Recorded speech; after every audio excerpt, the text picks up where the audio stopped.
Kasi kung titignan natin ng maayos, may mali. Gigising ka ng maaga, pipila sa sakayan, maghihintay sa opisina, magbabayad ng tax, maghahanap ng paraan para magkasya ang budget. Normal na sa atin ang hirap. Normal na sa atin ang pila. Normal na ang delay. Normal na ang pasensya na. Tanong lang, dapat ba talagang normal ito? Because when a problem repeats itself for decades, it is no longer an accident. It is tolerated. Halos 400,000 ang tumugon sa panawagan ang tanggalin na ang sistema ng pork barrel ng mga mambabatas.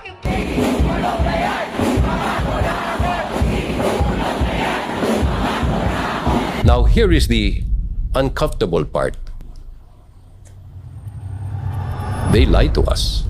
Harap-harapan, and we know they're lying. Ang kaban ng bayan ay hindi dapat ninanakaw, hindi dapat sinasayang. Ito ay para sa mamamayan. Bawat sentimo, bawat proyekto, bawat serbisyo. The national budget is not conceived, executed, implemented, bidded out, supervised, and completed by one congressman or even by Congress alone, and certainly not by the Speaker of the House.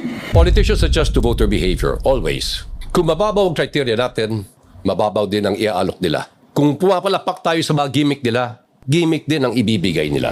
Yay! Yay! Okay, sabay. Yay! Yay!